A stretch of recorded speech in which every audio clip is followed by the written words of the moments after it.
Subject 3 that everybody talks about is method.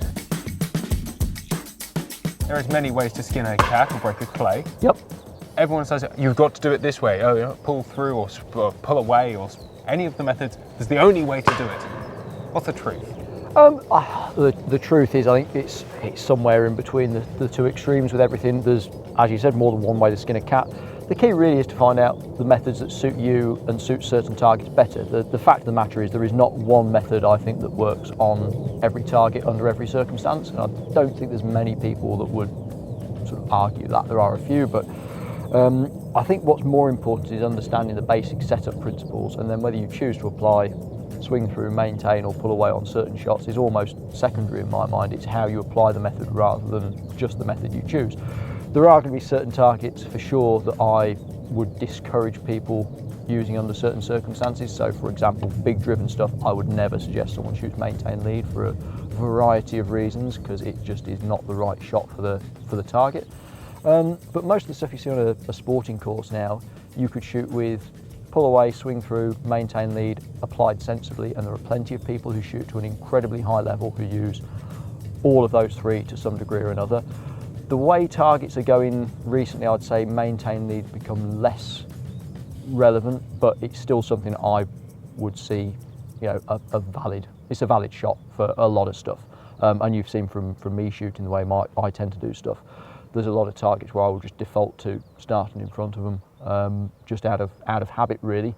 When you say the way targets are going, just closer, they're perhaps? tending to come in closer. There's tending to be a bit less spring on stuff, shorter windows, shorter gaps, just stuff that essentially if you start off in front of a lot of these birds, there's a very good chance that you'll finish, as you found on the midi, just up around the corner we've just shot.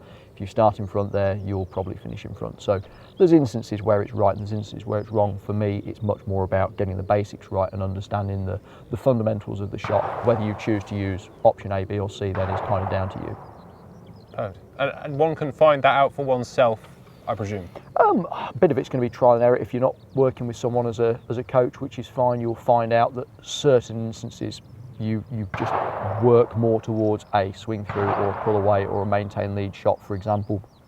And it seems to be how you're wired up. Some people, if you come from a game shooting background, the vast majority of game shooters tend to come from the swing through end of the camp. And then your job is to try and refine that and maybe teach them a few shots where that definitely would help them to go away from swing through, because there's some targets where that's going to make it very, very difficult. And then there's other people who, for whatever reason, just feel more comfortable starting in front of birds, which again is fine.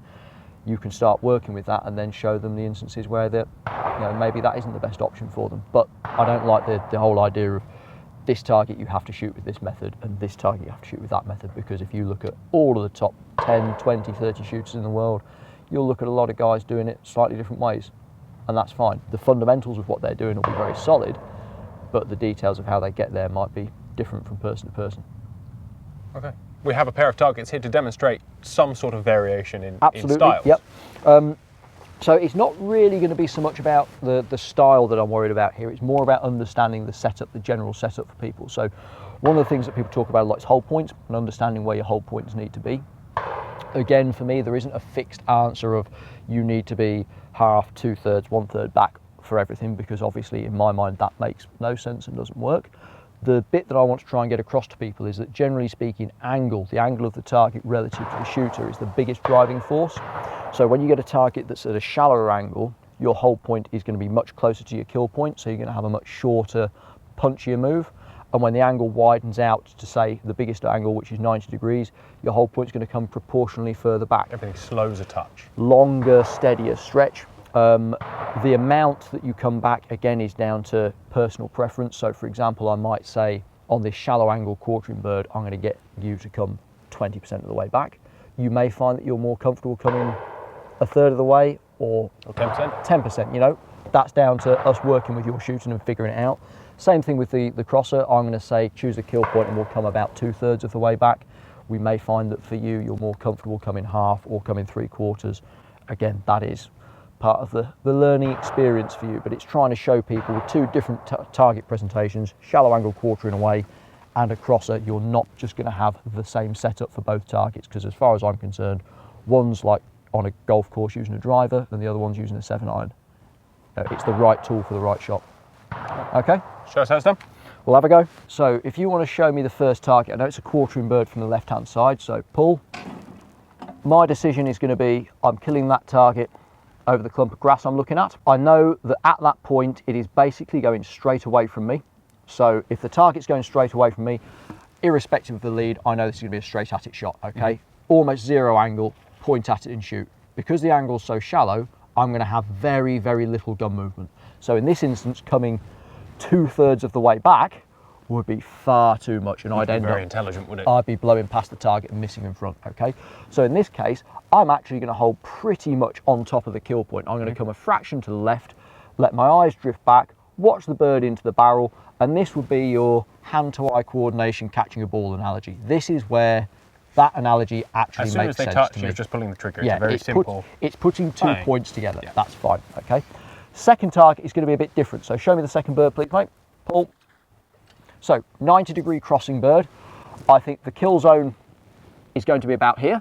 I know it's going to cross me at a right angle, medium speed, medium distance. In my mind, I'm going to have to get a couple of foot in front of that. Loads of time. Yeah, 18 inches, couple of foot, however you see it. And you could see that target perhaps with a few different methods on the back You of could it. shoot. I could quite happily get you shooting that with maintain, swing through, and pull away. Doesn't matter as far as I'm concerned. What does matter is how you set the shot up to give you control. Okay. So if you're killing the bird here, we're going to come about 2/3 of the way back. That gives you 1/3 of the space to let your eyes do the work. You can connect with the bird early, and then you've got a lovely, long, slow move out into your lead. So it shouldn't feel rushed, panicked at all. Big moves are fine.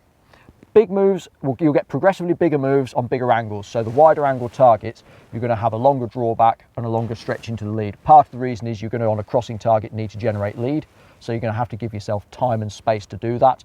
And that's where a short, punchy shot, for me, wouldn't be the answer. So there's no benefit to saying, oh, I can kill you in that zone there. Bang. You could do, but again, what we're looking to do here is not just kill a target. Like I said earlier on, it's trying to kill it with the most forgiving method. So the short, punchy shot on the first one makes perfect sense. It makes less sense on that. Okay. Okay, Let's see you do it. let's have a go. Pull.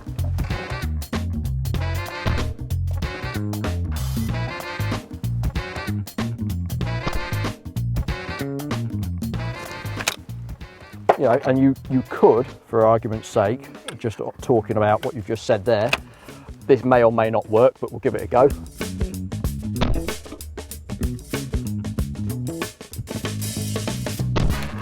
Maintain lead a second. Diminishing lead a second. It looks great, but I wouldn't choose to shoot him like that. It's Yeah, it does look cool. two dead targets. Could but you do it 10 out of 10 times? If I had to do that 10 times in a row, not for me. Takes a lot more. I think it takes a lot more concentration, a lot more energy to shoot it that way than it does just to do the slow way. I mean, it's funny, really. You say that. Obviously, going back to this whole person-to-person thing, but if you just said to me, just load the gun up and shoot stuff, I'd probably shoot everything like that. It wouldn't be the right choice, but that's my brain's wired up. I have to get myself to not do that. So it's trying to push myself away from taking the sensible shots and being a bit more controlled rather than just letting the gun off, which on the good days it works, on the bad days it doesn't. Yeah. Looks great. You might look like a hero one way, but if you Yeah, want to win, your job as a sporting shooter is to put as many kills on the card as you can, and it's going to be picking the right shots for you. yeah, looking cool is a That's secondary. I mean, that you can't teach that. This is just a I know. it's just a talent. Pull.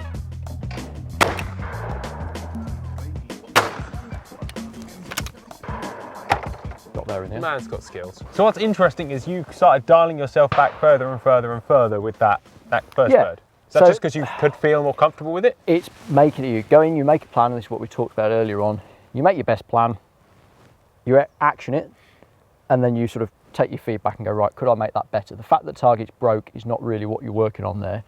What you're trying to work towards and achieve is making it feel as easy and as repeatable as possible. So you noticed on the first one, I actually held slightly too far out and had to slightly come back into the line of the target, which was, although the bird broke, definitely not what I want to do because I'm moving across a line of a bird.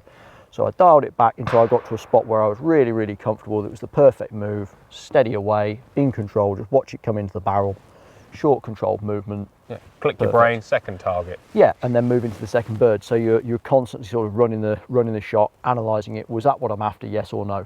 Can you ever be too steady? On certain targets, yeah. So you haven't shot it yet, but the next stand there's a flat very fast trap bird getting away from you, you can be too steady on that. So there's always going to be a case where relying on a bit more aggression, a bit more instinct, Dial and it up. hand-to-eye coordination, it's another way of looking at it. It's a tool in your box. For me, for example, I have to work on backing myself down more often tempo-wise rather than winding myself up. If you're a naturally really, really steady shooter, that would be a target where I'd say we need to get you actively trying to shoot it more aggressively, more positively. But it's person to person. So yeah, you can be too steady on the wrong target, but you can also be too aggressive on the wrong target. You need to be comfortable with both tempos of shooting and understand where they're going to benefit you and when they're going to hinder you. Back to the golf clubs. Yeah, exactly.